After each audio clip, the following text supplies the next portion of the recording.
Começa agora um programa que traz tudo sobre o livro mais lido em todos os tempos. Apresentamos O Som do Livro.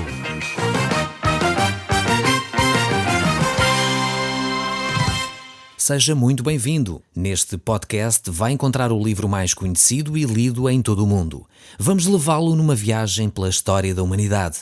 Este é um audiolivro para si, para a sua família e sociedade em geral.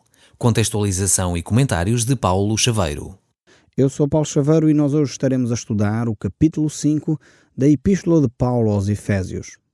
Nós temos visto este estudo e a riqueza que ele tem para cada um de nós. E eu gostaria hoje de retomar no verso 18 para depois fazer a ligação com os restantes versos que vamos meditar neste programa. O verso 18 tem uma advertência muito interessante para cada um de nós. Diz: "Não vos embriagueis com vinho, no qual há dissolução, mas enchei-vos do Espírito." Aqui temos o poder que nos capacita para uma vida cristã vitoriosa. Nós precisamos deste poder para fazer as obras de Deus, assim bem como para viver uma vida cristã dentro dos padrões de santidade que Deus definiu. Uma pessoa pode ter saúde, pode ter educação, pode ter até dinheiro, conforto, oportunidades e tudo aquilo que nós podemos imaginar.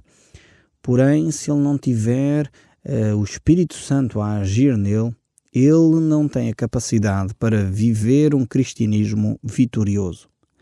Nós aprendemos que a presença do Espírito Santo em nossa vida não é só um poder que nos capacita a fazer as obras, mas é essencialmente um poder que transforma e vai modelando o nosso caráter.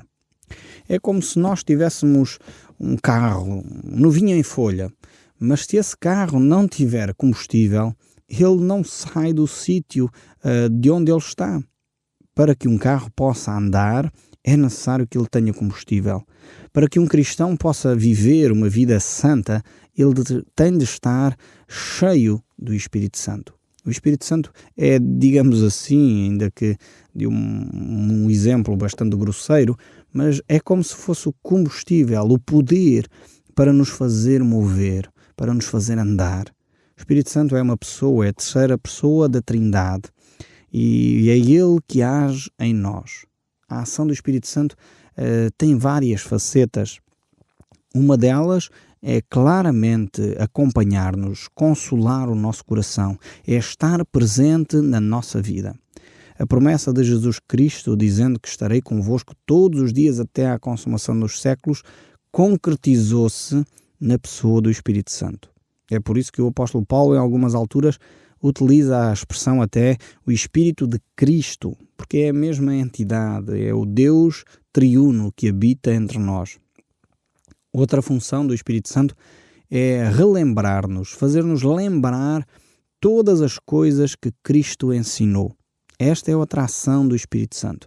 E nós poderíamos ficar aqui a ver vários aspectos, várias facetas do Espírito Santo. Mas o importante aqui deste verso 18 do capítulo 5 é que nós devemos permitir, dar espaço para que o Espírito Santo tenha poder na nossa vida. Por isso o apóstolo Paulo diz: enchei-vos do Espírito. É uma questão de uma ação nossa também. Não é só uma questão de soberania de Deus sobre a nossa vida, mas é também nós darmos espaço para que o Espírito Santo possa atuar na nossa vida. O Espírito Santo é de facto um gentleman, podemos dizer assim, é um cavalheiro. E ele efetivamente vai ganhando espaço na nossa vida consoante nós vamos permitindo. Deus é tão bondoso para connosco que Ele não nos viola a nossa integridade. Ele não viola a nossa vontade. Deus é um Deus tão bondoso para connosco que Ele vai agindo no nosso caráter à medida que nós vamos permitindo. E esta é a beleza de Deus que está na Bíblia. É um Deus tão bondoso. Não tem nada a ver com o Deus que provavelmente você ouviu falar na sua infância. Não tem provavelmente a ver com o conceito de Deus que você foi fazendo ao longo dos anos. Talvez você tinha um conceito de Deus tirano, um Deus ditador, um Deus que é um carrasco. Mas esse não é o conceito de Deus da Bíblia. Leia a Bíblia, veja, entenda como Deus age na humanidade. É verdade que Deus é santo. É verdade também que Deus é justo. É verdade também que um dia Deus fará justiça e não permitirá que o pecado continue a ser exercido de uma forma aberrante como nós assistimos hoje. Mas ao mesmo tempo, quando Deus vem até à nossa vida, Ele o vem com gentileza. O livro do Apocalipse tem uma expressão soberba ao falar deste aspecto, que é quando Jesus Cristo a falar e diz: eis que estou à porta e bato. Se alguém abrir a porta, eu entrarei e cearei com ele e ele comigo. Veja a beleza deste texto. Quando Jesus diz: eis que estou à porta e bato, Jesus não diz: eu vou arrombar a porta, eu tenho toda a autoridade para entrar na tua vida, eu vou me impor e vou mudar a tua vida. Não, Jesus diz: eu estou à porta e bato. Se tu abris a tua porta, eu posso entrar, conviver contigo num ambiente informal, de amizade, de comunhão, de parceria, de companheirismo. Mas se tu não abris a porta, eu vou continuar à porta a bater. E aqui o desafio de Deus para nós é: enchei-vos do Espírito. Permitam que o Espírito Santo toque todas as áreas da sua vida. Desta reflexão sai diretamente uma pergunta, como é óbvio. Eu gostaria de a fazer para si, que me está a ouvir. A pergunta é: quais são as áreas que você ainda não permitiu que o Espírito Santo tocasse, transformasse, modelasse? Talvez você tenha pensamentos que não permitiu que Deus tocasse. Talvez tenha vícios que você diz: não, este é o meu vício de estimação, não quero abandonar, não quero que Deus toque. Talvez você tenha hábitos, talvez tenha palavras, tenha frases, tenha palavrões na sua boca que você precisa deixar que o Espírito Santo entre e transforme. Por isso o desafio é: enchei-vos do Espírito. É uma ação sua para com Deus, do seu relacionamento para com Deus. É você que permite que o Espírito Santo vá ganhando influência na sua vida. Por isso, enchei-vos do Espírito. Que grande desafio que Deus nos deixa aqui através deste texto bíblico. Mas eu gostaria de continuar para o verso 19. O capítulo 5 do livro de Efésios diz: falando entre vós com salmos, entoando e louvando de coração ao Senhor, com hinos e cânticos espirituais, dando sempre graças por tudo ao nosso Deus e Pai, em nome do nosso Senhor Jesus Cristo, sujeitando-vos uns aos outros no temor do Senhor. Vemos aqui, de facto, este desafio. O encher do Espírito tem consequências práticas no nosso dia-a-dia. Muitas vezes há pessoas que têm um conceito, creio eu, não muito bíblico acerca do que é estar cheio no Espírito. Algumas pessoas pensam que estar cheio do Espírito é ir assim a um culto cristão e um ambiente lá que parece assim meio etéreo, uma coisa assim meio mística, e a pessoa fica assim quase a levitar, e isto é que é encher-se do Espírito. Mas depois a seguir sai daquele espaço, volta para casa e volta para a sua vida a mentir, a enganar, a roubar e tudo mais. Não, o estar cheio do Espírito tem consequências práticas. Eu costumo dizer que o viver no Espírito, o andar no Espírito, o andar na luz, como nós já vimos nos outros programas, tem implicações na segunda-feira quando você vai para o trabalho. Quando você acorda de manhã para ir trabalhar à segunda-feira, se está cheio do Espírito, não pode ir com aquela cabeça amuada, com aquela ar de tristonho. Se está cheio do Espírito, você vai entoando salmos, como nós vemos aqui no verso 19, cantando louvores ao Senhor. É um culto de louvor que se prolonga do domingo para a segunda, para a terça, para a quarta e os dias seguintes. Este é o andar cheio do Espírito. E não só aquele momento que muitas vezes é gostoso, sentimos-nos bem, mas que se esgota sobre si próprio. Não é isso que é estar cheio do Espírito. O estar cheio do Espírito transborda dos cultos onde nós estamos para uma vivência diária e interativa com aqueles que cruzam connosco. Por isso, na segunda-feira, ou no sábado, ou no domingo à noite, quando nós estamos sozinhos em família, se estamos cheios do Espírito, as nossas conversas em família têm de ser diferentes. O nosso linguajar tem de ser diferente. A forma como comentamos as coisas tem de ser diferente. Por isso devemos viver de uma forma dependente do Espírito, que implica em transformação no nosso ser, no nosso estar, no nosso falar. Então, dando sempre a Deus graças por tudo ao nosso Deus e Pai. E depois faz uma outra frase que vai introduzir depois uma nova reflexão para a frente, que é: sujeitai-vos uns aos outros no temor de Cristo. Esta é uma grande reflexão também. A presença do Espírito Santo nos leva a ter uma atitude de submissão uns aos outros, vivendo diariamente nessa atitude. Agora, é necessário dizer que submissão não é necessariamente ser capacho ou escravo de alguém. Ser submisso é uma atitude voluntária, consciente, racional daquilo que eu estou a fazer. Não quer dizer que eu perco a minha identidade, não quer dizer sequer que eu anulo aquilo que eu sou, mas quer dizer que eu voluntariamente me sujeito à outra pessoa. E este é um grande desafio. Se nós compreendermos este desafio inicial, certamente haveria muitas tensões que iriam desaparecer. Se eu olhasse para o outro, como Jesus nos ensinou, e o considerasse superior a mim próprio, seria provavelmente mais fácil a minha relação com as outras pessoas. O problema está que muitas vezes nós somos orgulhosos. Nós queremos fazer prevalecer a todo custo a nossa opinião. Achamos que somos os únicos iluminados, os únicos capazes de pensar de uma forma objetiva e sábia. E não temos a humildade suficiente para nos submeter aos outros no temor de Cristo.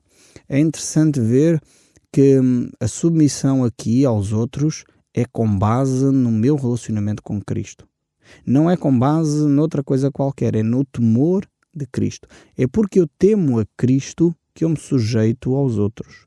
Sejam eles patrões, sejam eles autoridades, sejam eles professores, sejam eles marido ou mulher, seja quem for, eu devo me submeter por causa do meu relacionamento que eu tenho com Cristo. E agora, depois desta primeira afirmação, que é sujeitai-vos uns aos outros, portanto está a falar para homens e mulheres, agora prossegue a dizer: as mulheres sejam submissas aos seus próprios maridos como ao Senhor. Primeiro, a palavra de Deus nos diz que os homens se devem submeter às mulheres e as mulheres aos homens. E agora ele vai clarificar, ou vai, podemos dizer, desdobrar esta ideia. Eu sei que estes textos são textos normalmente muito sensíveis e se calhar as mulheres já estão todas a tentar mudar de canal. Eu espero que tenham um pouco mais de paciência para poder ouvir o que o resto do texto bíblico nos ensina, para não sermos precipitados e talvez, mais uma vez, por causa dos nossos conceitos, por causa da nossa cultura, por causa até do nosso passado familiar, nós interpretamos muitas vezes erradamente as Escrituras. Então, vamos passo a passo tentar ver aquilo que Deus nos desafia a viver. Então, agora vamos desdobrar esta ideia de sujeitarmos-nos uns aos outros. As mulheres sejam submissas aos seus próprios maridos como ao Senhor. Mais uma vez, a submissão das mulheres aos maridos tem a ver com a sua relação com Deus, não propriamente com o seu marido. Aqui, submissão, mais uma vez, eu reforço a ideia, não é uma atitude serviçal de escravatura. Não é isto que Deus está a propor para a vida das mulheres. Infelizmente, o machismo no nosso país tem levado muitas mulheres a serem maltratadas, pensando que dessa forma estão a ser submissas aos seus maridos. Submissão não tem a ver com maus tratos. É necessário pôr bem de lado essa ideia. Maus tratos devem ser punidos. E se é o seu caso, deve tomar uma atitude, consultar um médico, eventualmente fazer queixa às autoridades para que esses maus tratos possam terminar. O facto da mulher ser submissa ao seu marido não dá o direito ao marido de maltratar a sua mulher. Então é preciso pôr os conceitos no sítio certo, porque é este tipo de ideias que muitas vezes levam com que mulheres fiquem horrorizadas só de ouvir que devem ser submissas aos seus maridos. Submissão não tem a ver com maus tratos. Submissão também não tem a ver com ditadura. Ou seja, o marido diz aquilo que bem entende e a mulher, porque é submissa, vai fazer aquilo que o marido quer, independentemente daquilo que seja. Não é uma ditadura. As mulheres continuam a ter espaço para pensar, espaço para a individualidade, têm que ter espaço para ser elas mesmas, fazer as suas afirmações e se realizarem como mulheres. No entanto, temos que ter este conceito bem presente também na nossa mente. As mulheres devem ser submissas aos seus maridos, não devem ser ao mesmo tempo alguém que anda a disputar constantemente a liderança e a guerrear por uma liderança que Deus decretou que deveria ser os maridos a ter. Mas é necessário compreender o que significa liderança. Mais uma vez, olhando para o exemplo que Deus nos dá, porque é essa a referência, é como ao Senhor, e os maridos são desafiados a ser cabeças das mulheres como Cristo é da Igreja. O desafio de Jesus Cristo como líder era servir. Então, quando Cristo liderou, o que é que ele ensinou aos seus discípulos? Aquele que quer ser grande entre vós, seja o menor. Esta é a liderança de Jesus Cristo. É aqui que Jesus Cristo pega numa toalha, cinge-se e vai lavar os pés aos seus discípulos. Talvez o marido estaria a pensar, bem, a palavra de Deus pelo menos dá-me o privilégio de ser o líder do lar. É verdade, mas é segundo o modelo de Jesus Cristo. E o modelo de Jesus Cristo é um modelo que serve. Serve a esposa, serve os filhos, e não é um modelo para se servir a si próprio, ou se servir da esposa e dos filhos para a sua própria vaidade, para seu próprio proveito. É seguir o modelo que Cristo nos deixou.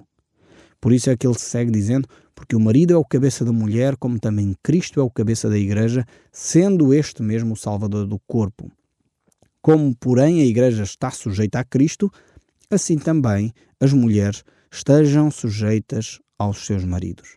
Então esta é a relação íntima entre marido e mulher, em que a mulher está sujeita ao marido e o marido deve de interagir com a esposa, servir a esposa, ser o líder da esposa, como Cristo é da Igreja. E este é um assunto extremamente querido para mim, o aspecto familiar. Tanta coisa tem sido dita de uma forma errada, que conduz famílias muitas vezes à destruição, aos relacionamentos quebrados. E de facto é uma área onde eu próprio tenho, mais a minha esposa, investido muito tempo para ajudar outros casais, pois de facto são situações muito delicadas. E eu creio que nós precisamos de resgatar este modelo de família que a Bíblia nos apresenta. Não é um modelo que nós vivemos na sociedade. Não é um modelo que nós temos muitas vezes encontrado. Verificamos que os modelos mais fáceis de encontrar é aquele modelo familiar onde cada um de nós procura satisfazer os seus próprios interesses. Nós queremos que a esposa nos sirva a nós, a esposa quer ser servida pelo marido, os filhos querem ser servidos pelos pais, e este muitas vezes tem sido o modelo que nós temos vivido. É por isso que precisamos viver dentro dos padrões de Deus. E se Deus não edificar a casa, em vão trabalham os que edificam, diz o salmista no Salmo 127. E também ainda no Salmo 68 diz, Deus fez o que é solitário, que mora em família. Este é um propósito de Deus para cada um de nós, podermos viver em paz, viver em família e deixar Deus edificar a nossa casa. Então é um desafio de Deus para cada um de nós. É necessário que entendamos o modelo que Deus nos deixou. E este modelo tem a ver com um exemplo que Deus dá entre Cristo e a Igreja.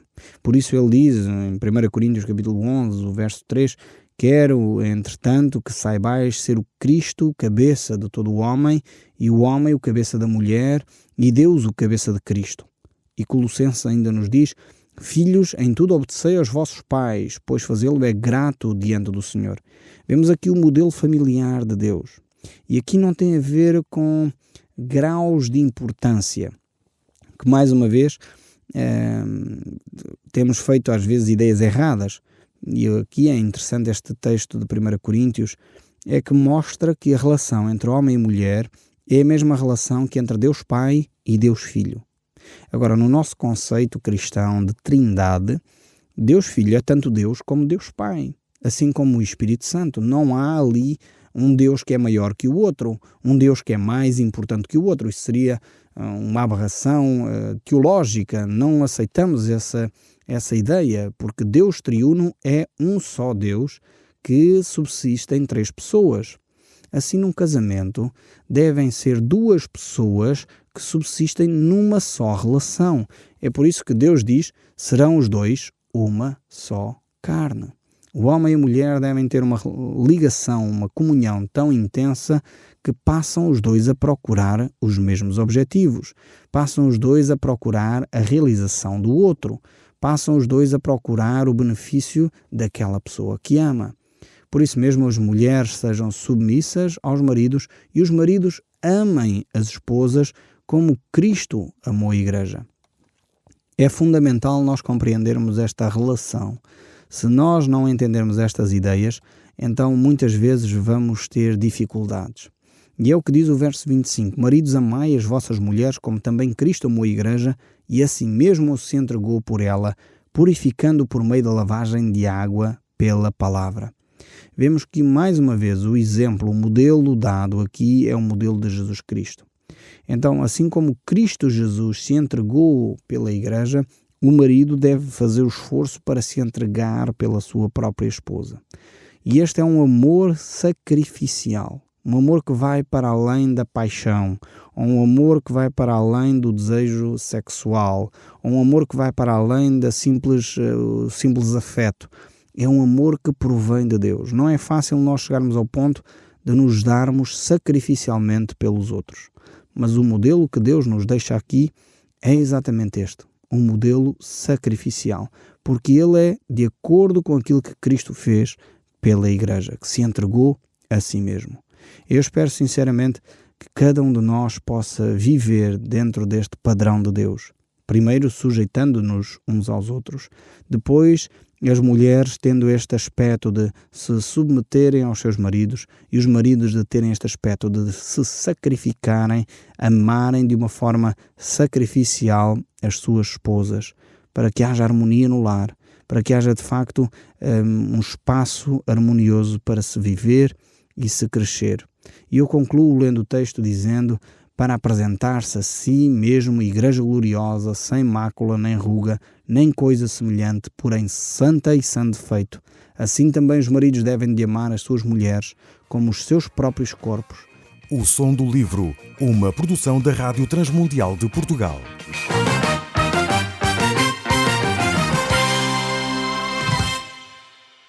RTM. Conhece todos os nossos programas em rtmportugal.org. Uma produção da Rádio Transmundial de Portugal.